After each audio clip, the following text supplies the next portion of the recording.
Hello friend, kamu another video mga pore ina se nasidi Adobe day kumaina video generate tauge ado itakpige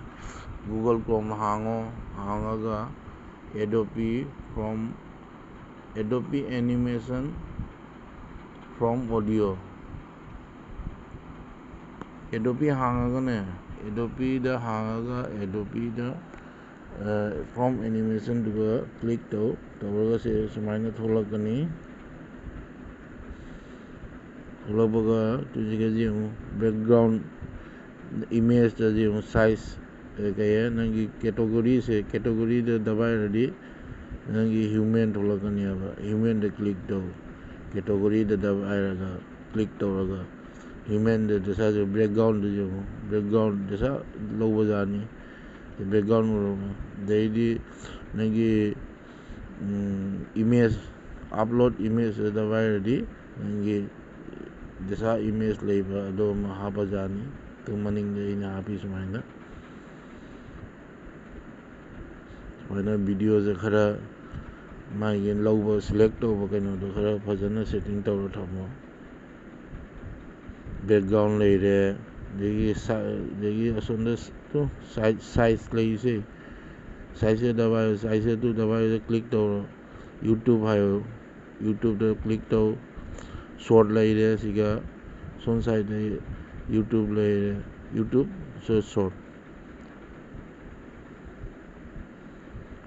a short video thauni di short kape ye long down ni di long da kapo e aji bartaman long da tawra ge long da khatang adjust to photo ro khatang setting hoina magi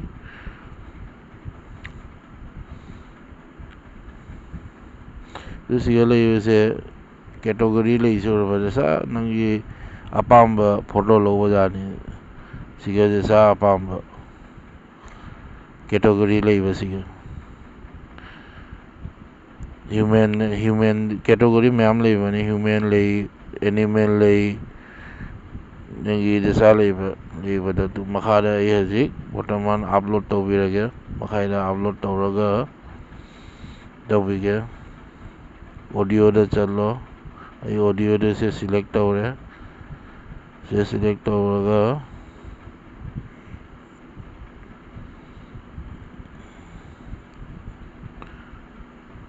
audio they select हो रहा से तो बस ये upload हो रहा तो generate हो रही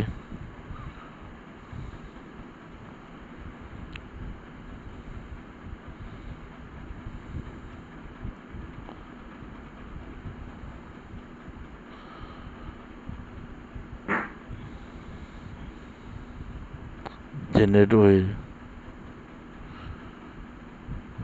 देखो फ्रेंड्स सिखाएगी Adobe use तौरगा Adobe दे use तौरगा जैसा कि audio सु तो बजानी audio दा recording तौरगा सिखा audio दा download तो audio दा ने तो माने audio दो सिखा हाँ पगने my voice get तो जैसा voice मिटे रोना सु हाई बजानी इन्होंने सु हाई बजानी ऐसे डाउनलोड हो रहे तो इन्होंने सिखा दबाएगा डाउनलोड ऑप्शन सिखा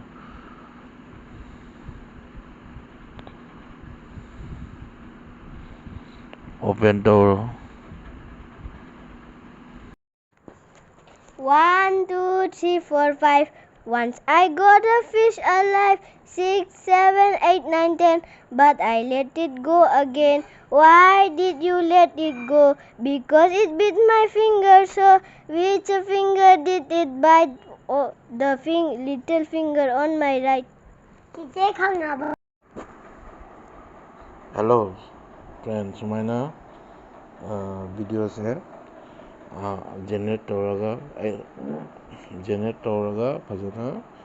voice हवा upload तौरगा ये हमको फजना ताके जो Google Chrome दा चले दना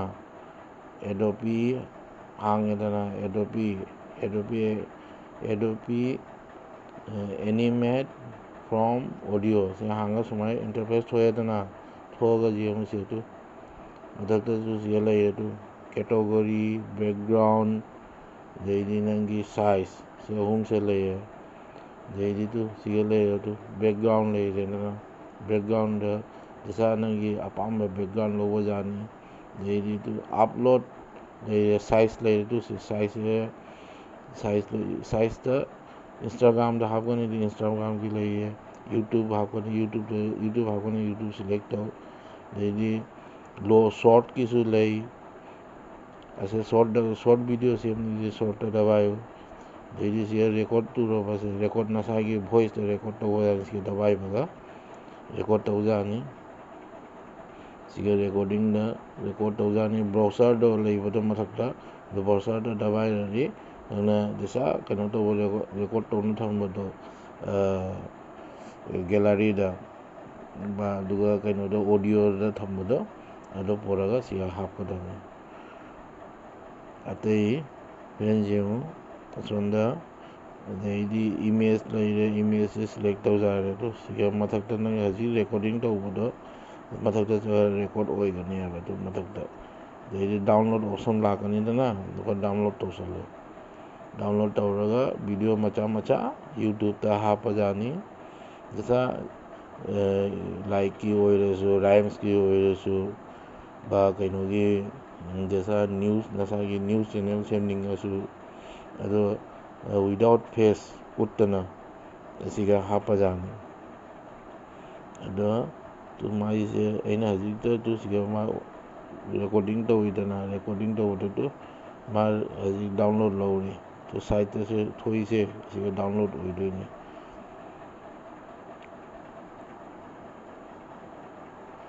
puna sonda phajana Adobe se hangaga phajana gyan dana kainoda Adobe ta hangaga Adobe animation from audio na dabairaga hangaga Adobe animation da nangi click tawro sumai option tholokpada human select tawro keto nupi nupa cartoon select tawro deidi background text choose taw size choose taw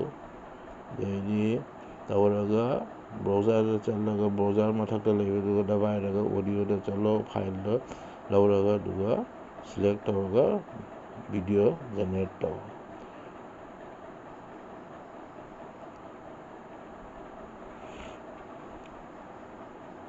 pra easy ni ase di friend ma'am फजना आराम से तौजानी friend जामना easy होई बनी मेरे friend video कहीं like to view, share to view, subscribe to view. Bye.